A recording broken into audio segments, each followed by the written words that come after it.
यदि आप ITI second year के छात्र हैं और आईटीआई कर रहे हैं तो आप इस वीडियो को कंप्लीट देखिएगा, क्योंकि इस वीडियो में आपको उस तरह के क्वेश्चन देखने को मिलेंगे जो परीक्षा में बार बार पूछे जाते हैं। तो चलिए क्वेश्चन को स्टार्ट करते हैं कि डीसी मोटर की दक्षता बढ़ाने के लिए क्या किया जाता है। वेरी वेरी इंपॉर्टेंट क्वेश्चन है। देखिए साथियों, डीसी मोटर की जब भी दक्षता बढ़ाने की बात की जाए तो आप ध्यान रखिएगा ब्रश की, और ब्रश की गुणवत्ता को भी ध्यान रखिएगा और प्रतिरोध को भी ध्यान रखिएगा, क्योंकि यदि डीसी मोटर को बढ़ाना है, उसकी गुणवत्ता को, दक्षता को बढ़ाना है, तो मोटर की गुणवत्ता अच्छी होनी चाहिए, कम प्रतिरोध वाली वाइंडिंग होनी चाहिए और उच्च लुब्रिकेशन को भी ध्यान रखिएगा, जिसके कारण क्या होगा साथियों, उसमें एफिशिएंसी बढ़ पाएगी। तो हम यहाँ पे कह सकते हैं जो कि ऑप्शन में हमारा जो मैच कर रहा है, ए भी मैच कर रहा है और यहाँ पर 2 भी मैच कर रहा है और यहाँ पे तीसरा भी मैच कर रहा है। तो यहाँ पर हमारा जो सही हो जाता है, ये 4 ऑप्शन बिल्कुल करेक्ट आंसर हो जाता है। क्लियर हो गया साथियों। आगे देखते हैं अगले सवाल को।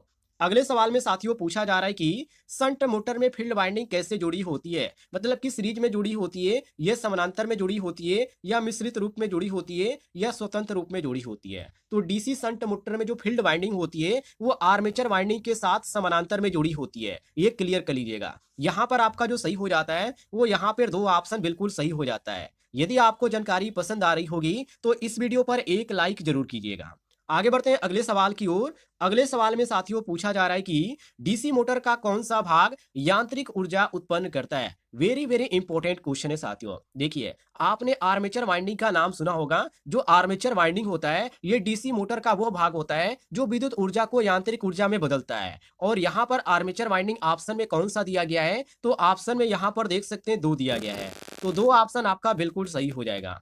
क्लियर हो गया साथियों, कोई दिक्कत नहीं होनी चाहिए। आगे देखते हैं अगले सवाल को। अगले सवाल में पूछा जा रहा है कि डीसी मोटर की गति को कैसे नियंत्रित किया जाता है। ये भी क्वेश्चन काफी इंपॉर्टेंट है। देखिए, डीसी मोटर की जब गति की बात किया जाता है वो भी कंट्रोल करने की, तो उस समय वोल्टेज को घटाना और फील्ड का जो फ्लक्स होता है उसमें दबाव करना और आर्मेचर का जो प्रतिरोध होता है उसको बढ़ाना, ये प्रक्रिया होती है, जिससे आप इसको आजमा सकते हैं और इसी के अनुसार आप इसको क्या कर सकते हैं, कंट्रोल भी कर सकते हैं। किस चीज को कंट्रोल कर सकते हैं, तो डीसी मोटर की गति को कंट्रोल कर सकते हैं। तो वोल्टेज को घटाकर, फील्ड फ्लक्स को बढ़ाकर, आर्मेचर प्रतिरोध को बढ़ाकर हम क्या कर सकते हैं साथियों, तो गति को हम कंट्रोल कर सकते हैं। और यहाँ पर हमारा तीनों ऑप्शन दिया गया, 1 2 और यहाँ पे 3। तो यहाँ पर हमारा यहाँ पे 4 ऑप्शन दिया गया उपरोक्त सभी। तो हम यहाँ पर ऑप्शन नंबर 4 मारेंगे, बिल्कुल सही आंसर।